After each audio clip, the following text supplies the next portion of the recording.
Este año, todavía pandémico, 2021, se cumple un siglo del nacimiento de Augusto Monterroso, uno de los grandes escritores latinoamericanos, que si es conocido por el gran público, lo es por el microrrelato más breve y más famoso que ha dado la literatura en castellano.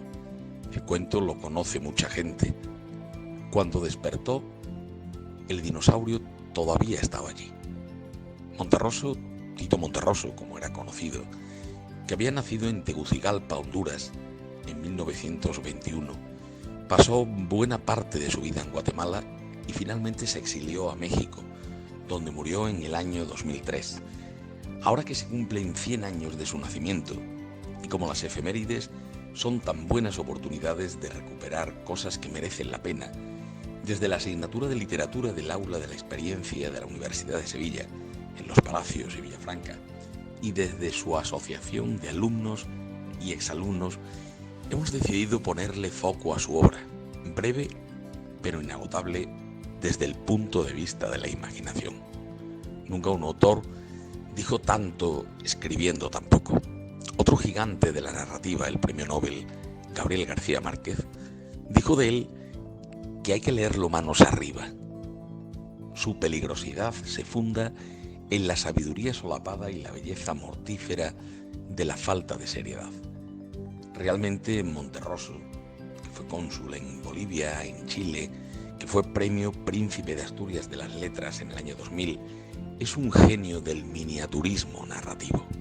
En 1941, con solo 20 años, publicó sus primeros cuentos, y no fue sino hasta otros 20 años después cuando decidió reunir en un volumen los relatos que había escrito bajo el irónico nombre de Obras Completas y otros cuentos.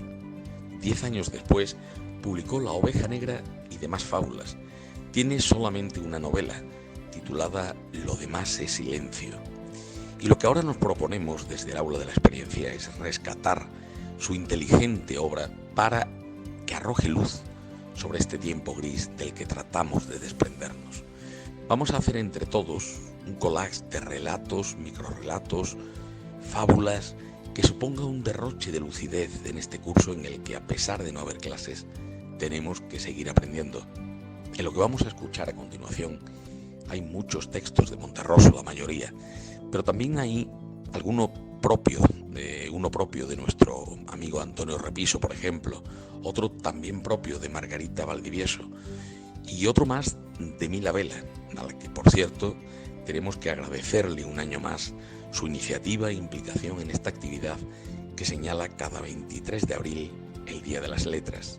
También me gustaría agradecerle al profesor de teatro Rafael Gallardo su implicación en el proyecto, asesorando a muchos de quienes participamos en esta lectura con la modulación de las voces, y por supuesto al insigne profesor de historia, compañero de todos, Paco Toledo, uno de los primeros docentes que se comprometió con el aula en Los Palacios y que ahora incluso nos ayuda en cuestiones técnicas para que esto que escuchamos suene así de bien.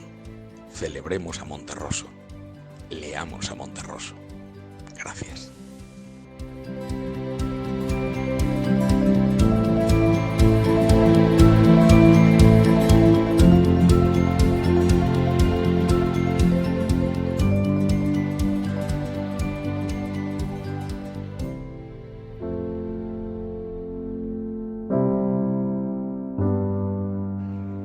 Cuando despertó, el dinosaurio todavía estaba allí.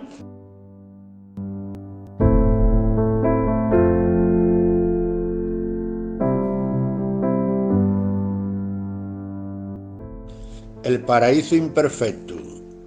Es cierto, dijo mecánicamente el hombre, sin quitar la vista de las llamas que ardían en la chimenea aquella noche de invierno. En el paraíso hay amigos, música, algunos libros. Lo único malo de irse al cielo es que allí el cielo no se ve.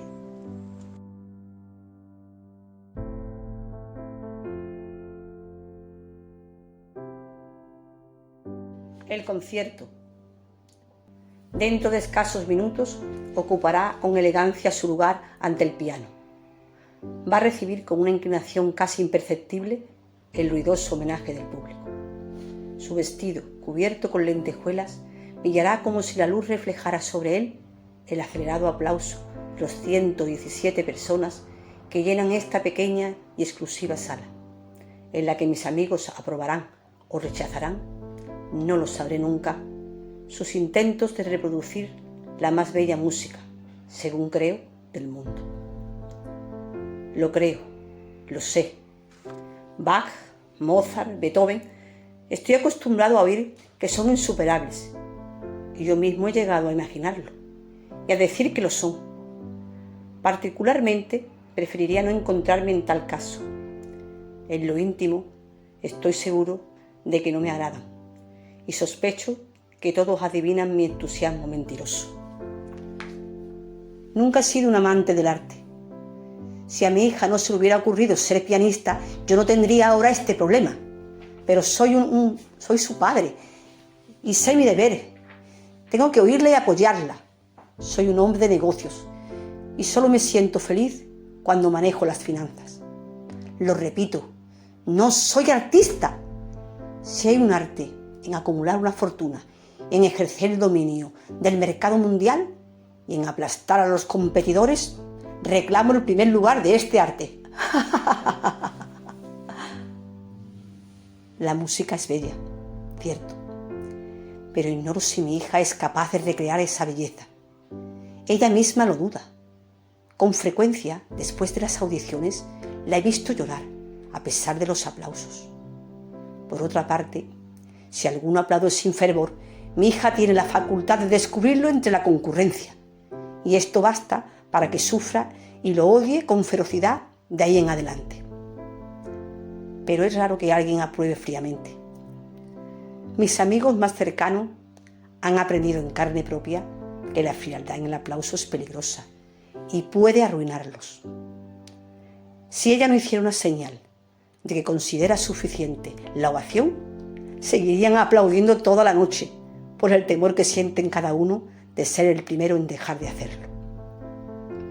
A veces esperan mi cansancio para cesar de aplaudir y entonces los veo como vigilan mis manos, temerosos de adelantárseme en iniciar el silencio. Al principio me engañaron y los creí sinceramente emocionados. El tiempo no pasa en balde y he terminado por conocerlos. Un odio continuo y creciente se ha apoderado de mí. Pero yo mismo soy falso y engañoso. Aplaudo sin convicción. Yo no soy artista. La música es bella, pero en el fondo no me importa que lo sea. Y me aburre. Mis amigos tampoco son artistas. Me gusta mortificarlos, pero no me preocupan. Son otros los que me irritan. Se sientan siempre en las primeras filas y cada instante anotan algo en sus libretas.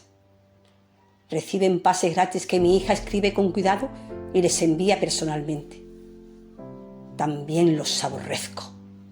Son los periodistas. Claro que me temen y con frecuencia puedo comprarlos. Sin embargo, la insolencia de 2 o 3 no tiene límites. En ocasiones se han atrevido a decir que mi hija es una pésima ejecutante. Mi hija no es una mala pianista. Me lo afirman sus propios maestros. Ha estudiado desde la infancia.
eclipse.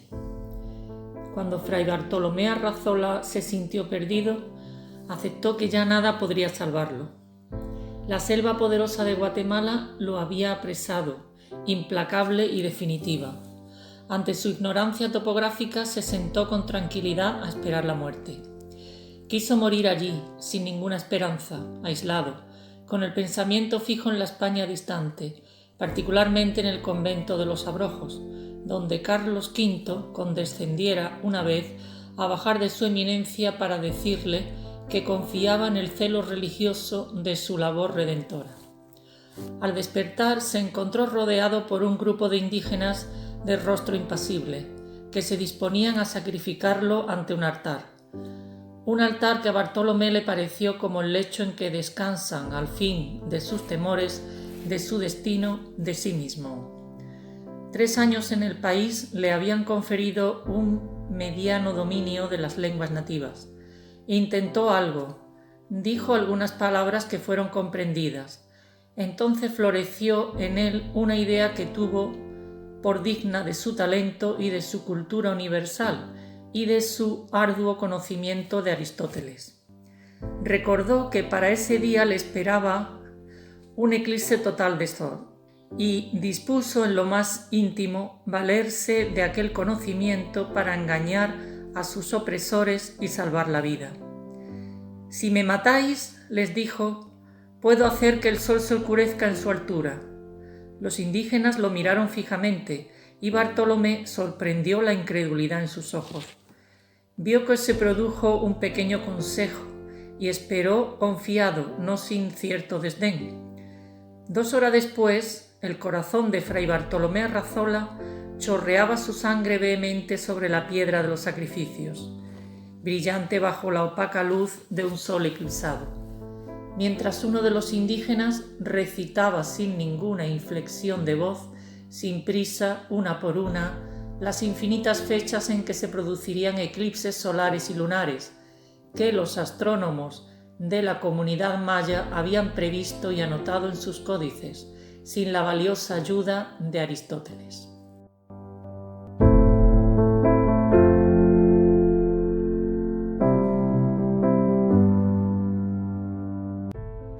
Las criadas. Amo a la sirvienta, por irreales, porque se van, porque no les gusta obedecer, porque encarnan los últimos vestigios del trabajo libre y la contratación voluntaria, y no tienen seguro ni prestaciones, ni porque como fantasmas de una raza extinguida llegan, se meten en las casas, husmean, escarban, se asoman a los abismos de nuestros mezquinos secretos, leyendo en los restos de las tazas de café o de las copas de vino, en las colillas, o sencillamente introduciendo sus miradas furtivas y sus ávidas manos en los armarios, debajo de las almohadas, o recogiendo los pedacitos de los papeles rotos y el eco de nuestros pleitos, en tanto sacuden y barren nuestras porfiadas miserias y las sobras de nuestros odios, cuando se quedan solas toda la mañana, cantando triunfalmente, porque son recibidas como anunciaciones en el momento en que aparecen con su caja de Nescafé o de Kelos, llena de ropas y de peines, y de mínimos espejos cubiertos todavía con el polvo de la última irrealidad en que se movieron. Y porque entonces a todo dicen que sí, y parece que ya nunca nos faltará su mano protectora, porque finalmente deciden marcharse como vinieron, pero con un conocimiento más profundo de los seres humanos, de la comprensión y la solidaridad, porque son los últimos representantes del mal y porque nuestras señoras no saben qué hacer sin el mal y se aferran a él y le ruegan que por favor no abandone esta tierra, porque son los únicos seres que nos vengan de los agravios de estas mismas señoras, yéndose simplemente, recogiendo otra vez sus ropas de colores, sus cosas, sus frascos de crema de tercera clase, ocupados ahora con crema de primera, ahora un poquito sucia, fruto de sus inhábiles hurtos. Me voy, le dicen vigorosamente, llenando una vez más sus cajas de cartón. ¿Pero por qué? Porque sí, oh libertad irrefable. Y allí van, ángeles malignos, en busca de nuevas aventuras, de una nueva casa, de un nuevo catre, de un nuevo lavadero, de una nueva señora que no puede vivir sin ellas y las ame, planeando una mera vida, negándose al agradecimiento por lo bien que la trataron cuando se enfermaron y les dieron amorosamente su aspirina, por temor de que al otro día no pudieran lavar los platos, que es lo que en verdad cansa. Hacer la comida no cansa. Amo verlas llegar, llamar, sonreír, entrar, decir que sí, pero no siempre, resistiéndose a encontrar a su Mary Poppins, señora, que le resuelva todos los problemas, los de su papá, los de sus hermanos menores y mayores, entre los cuales uno las violó en su oportunidad, que por las noches le enseñe en la cama a cantar do, re, mi, hasta que se quedan dormidas con el pensamiento puesto dulcemente en los platos de mañana, sumergidos en una ola de espuma de detergentes, fa, sol, la, si, y les acaricie con ternura el cabello y se aleje sin hacer ruido, de puntillas, y apague la luz en el último momento, antes de abandonar la recámara de contornos vagamente irreales.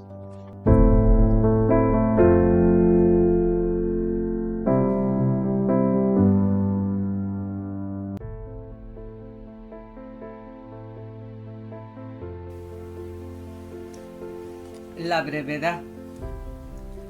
Con frecuencia escucho elogiar la brevedad y provisionalmente yo mismo me siento feliz cuando oigo repetir que lo bueno, si es breve, 2 veces bueno. Sin embargo, en la sátira primera, Horacio se pregunta, o hace como que le pregunta a Mecenas, ¿por qué nadie está contento con su condición y el mercader envidia al soldado y el soldado al mercader? Recuerdan, ¿verdad? Lo cierto es que el escritor de brevedades nada anhela más en el mundo que escribir interminablemente largos textos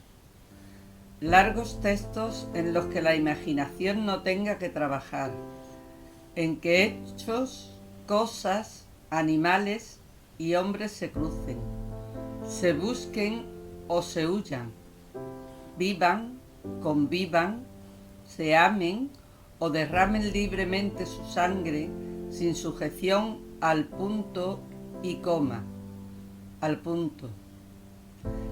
A ese punto que en este instante me ha sido impuesto por algo más fuerte que yo, que respeto y que odio.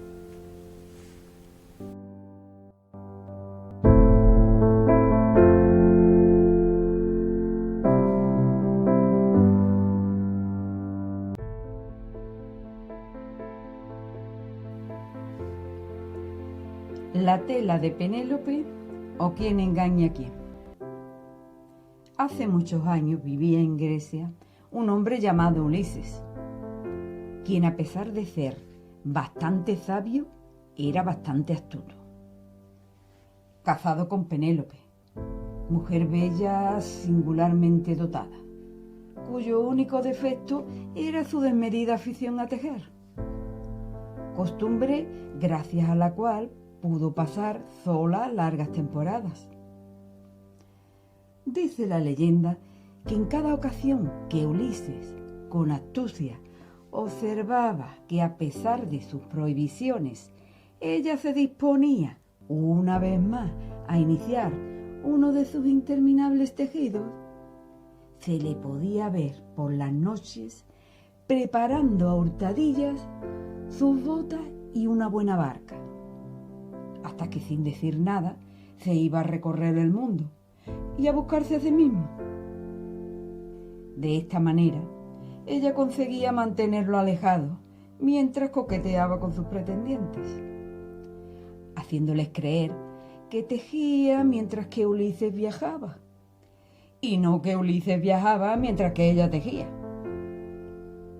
Como pudo haber imaginado Homero, que, como se sabe, a veces dormía y no se daba cuenta de nada.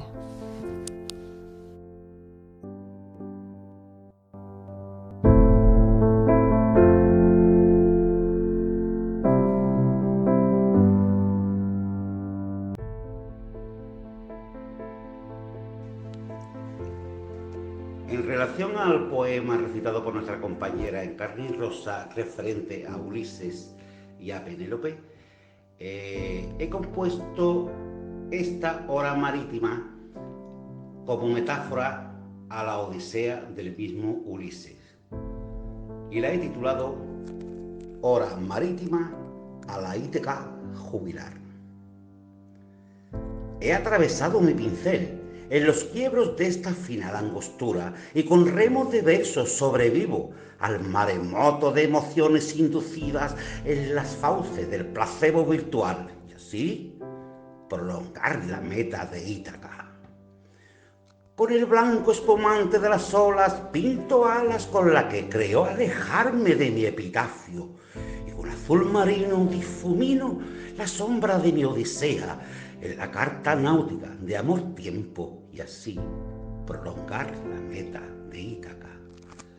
Circundo mi gesta en almadía de pinceles afilados para herir tiburones encorbatados y salpicar de rojo mi velamen de lienzo.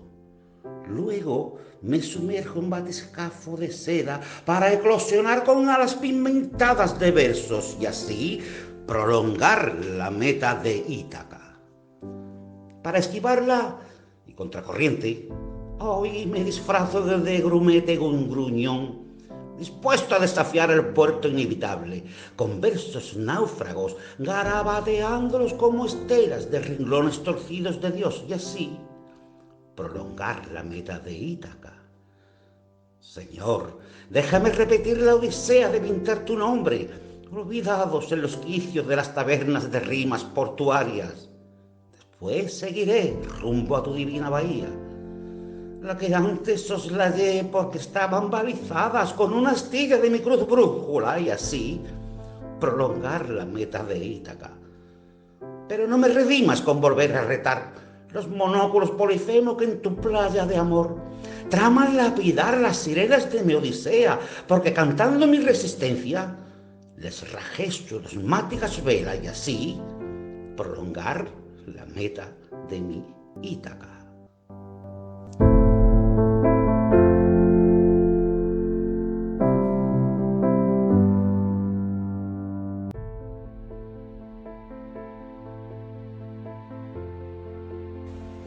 La oveja negra. En un lejano país existió hace muchos años una oveja negra. Fue fusilada. Un siglo después, el rebaño arrepentido le levantó una estatua ecuestre que quedó muy bien en el parque. Así que en lo sucesivo, cada vez que aparecían ovejas negras, eran rápidamente pasadas por las armas para que las futuras generaciones de ovejas comunes y corrientes pudieran ejercitarse también en la escultura.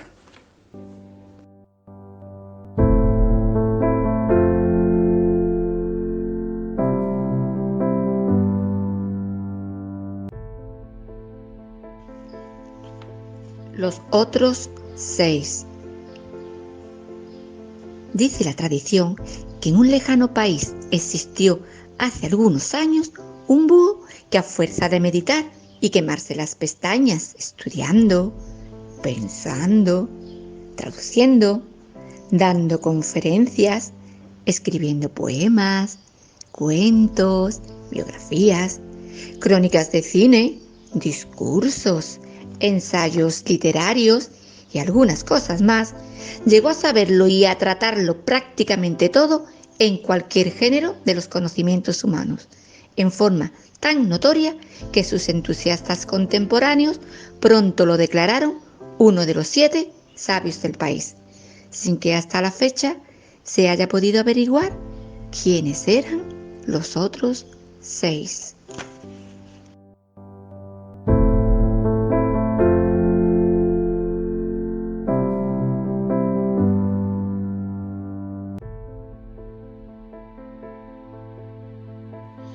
Monólogo del bien. Las cosas no son tan simples como piensan algunos niños y la mayoría de los adultos, pensaba aquella tarde el bien. Todos saben que en ocasiones yo me oculto detrás del mal, como cuando te enfermas y no puedes tomar un avión, y el avión se cae y no se salva ni Dios.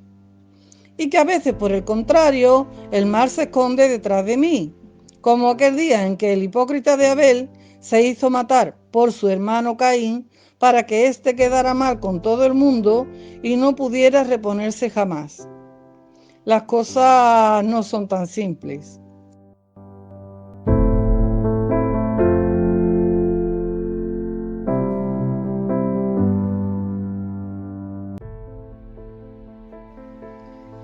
Un día el mal se encontró frente a frente con el bien y estuvo a punto de tragárselo para acabar de una buena vez con aquella disputa ridícula.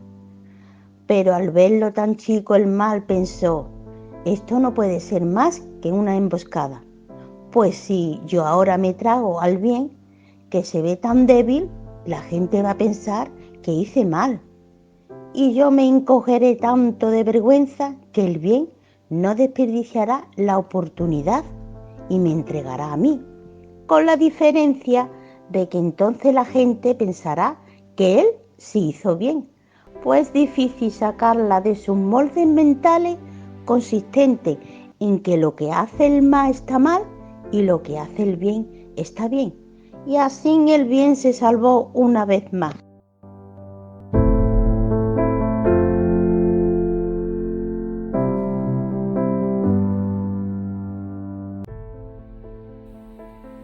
La onda de David. Había una vez un niño llamado David N., cuya puntería y habilidad en el manejo de la resortera despertaba tanta envidia y admiración en los amigos de la vecindad y de la escuela, que veían en él, y así lo comentaban entre ellos cuando sus padres no podían escucharlos, un nuevo David. Pasó el tiempo. Cansado del tedioso tiro al blanco que practicaba disparando sus guijarros contra latas vacías o pedazos de botella, David descubrió que era mucho más divertido ejercer contra los pájaros la habilidad con que Dios lo había dotado, de modo que de ahí en adelante la emprendió con todos los que se ponían a su alcance, en especial contra pardillos, alondras, ruiseñores y jilgueros, cuyos cuerpecitos sangrantes caían suavemente sobre la hierba, con el corazón agitado aún por el susto y la violencia de la pedrada. David corría jubiloso hacia ellos y los enterraba cristianamente.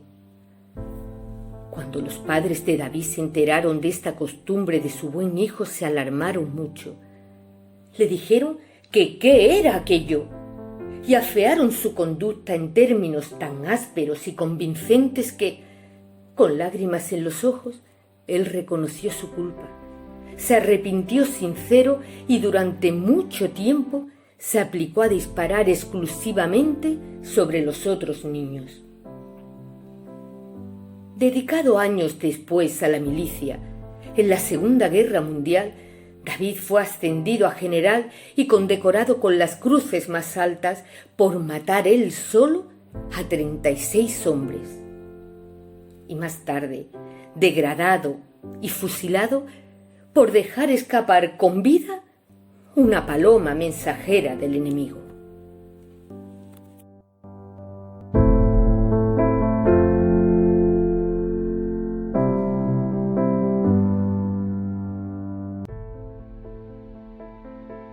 El conejo y el león.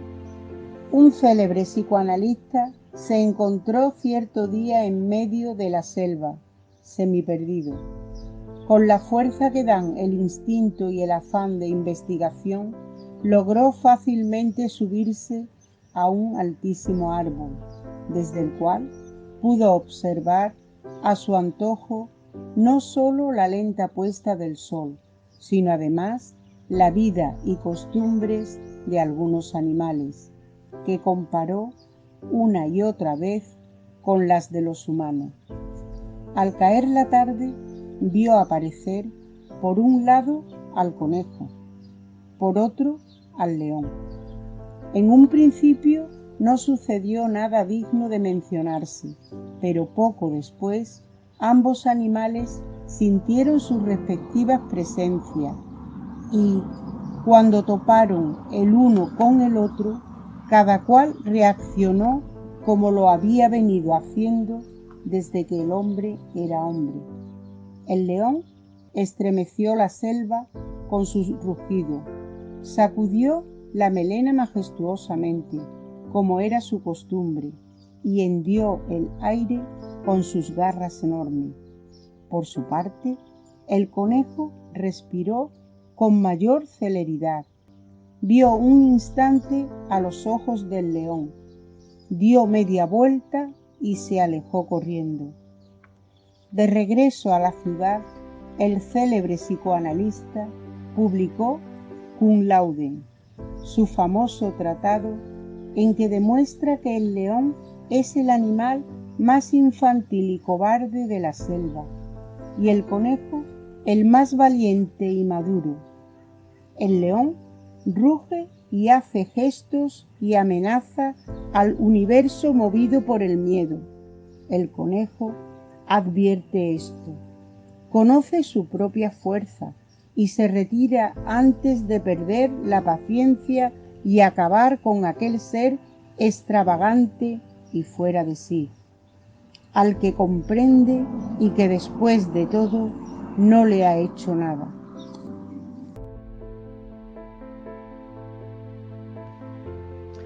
La fe y las montañas.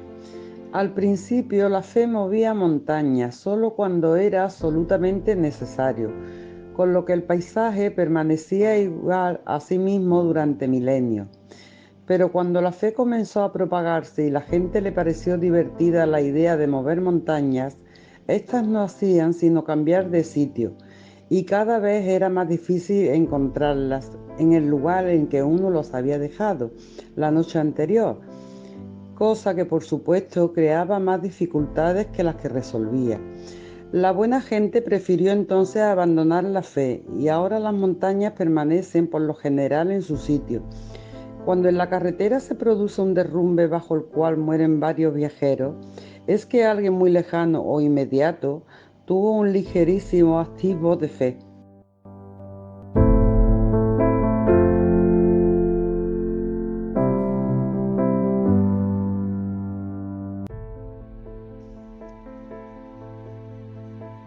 Imaginación y destino.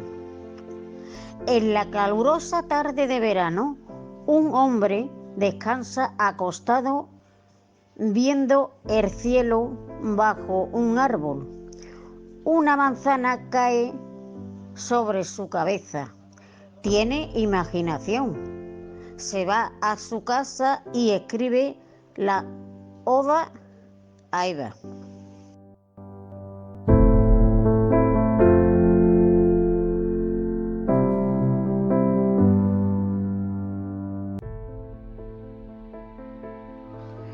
El burro y la flauta. Tirada en el campo, estaba desde hacía tiempo una flauta que ya nadie tocaba, hasta que un día un burro que paseaba por ahí resopló fuerte sobre ella, haciéndola producir el sonido más dulce de su vida, es decir, de la vida del burro y de la flauta. Incapaces de comprender lo que había pasado, pues la racionalidad no era su fuerte y ambos creían en la racionalidad, se separaron presurosos, avergonzados de lo mejor que el uno y el otro habían hecho durante su triste existencia.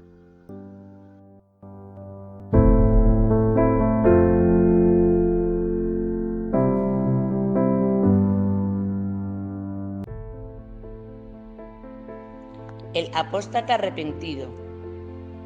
Se dice que había una vez un católico, según unos, o protestante, según otros, que en tiempo muy lejano y asaltado por las dudas, comenzó a pensar seriamente en volverse cristiano. Pero el temor de que sus vecinos imaginaran que lo hacía para pasar por gracioso o por llamar la atención, lo hizo renunciar a su extravagante debilidad y propósito.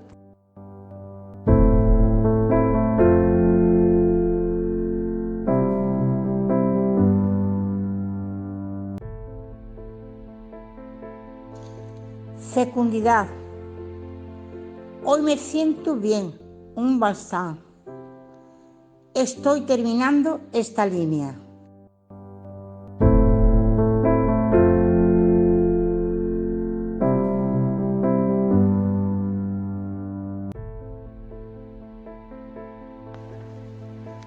La vida en común. Alguien que a todas horas se queja con amargura de tener que soportar su cruz. Esposo, esposa, padre y madre, abuela y abuelo, tío y tía, hermano y hermana, hijo y hija, padrastro y madrastra, hijastro y hijastra, suegro y suegra, yerno y nuera. Es a la vez la cruz de otros que amargamente se quejan de tener que sobrellevar toda la vida la cruz. Nuera, yerno, suegra y suegro, hijastra, hijastro, madrastra, padrastro, hija, hijo, hermana y hermano, tío y tía, abuela y abuelo, padre y madre, esposa y esposo, que le ha tocado cargar en esta vida, y así de cada quien según su capacidad y cada quien según su necesidad.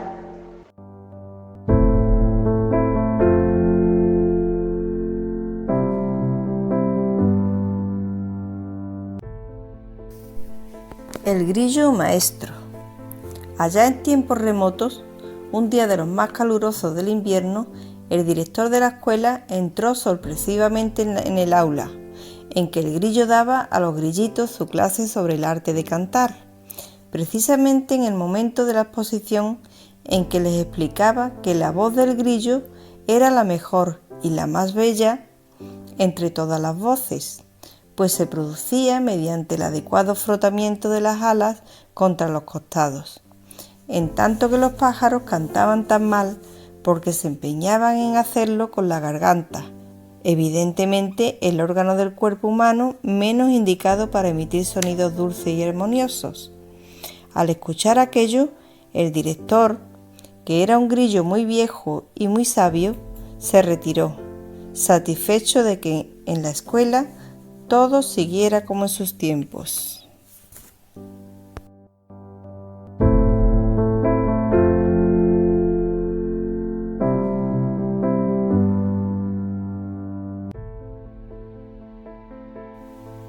Sin decir palabras. Qué bonito es cuando una persona, sin decir ni una sola palabra, te emociona su mirada, su sonrisa en su cara, un gesto hecho con cariño, un beso en el aire, un silencio envuelto en la calma. Esas cosas salen del corazón y del alma. Esas son las cosas que no se compran con cosas materiales, que no se compran con dinero. Qué bonito es que alguien te coja de la mano dándote ánimo, te sonría y que te diga que todo va a salir bien cuando tú crees que ya no tienes salida, que ya todo ha terminado. Qué bonito es cuando una persona, sin decir nada, te hace sentir que está ahí, que ya no está sola.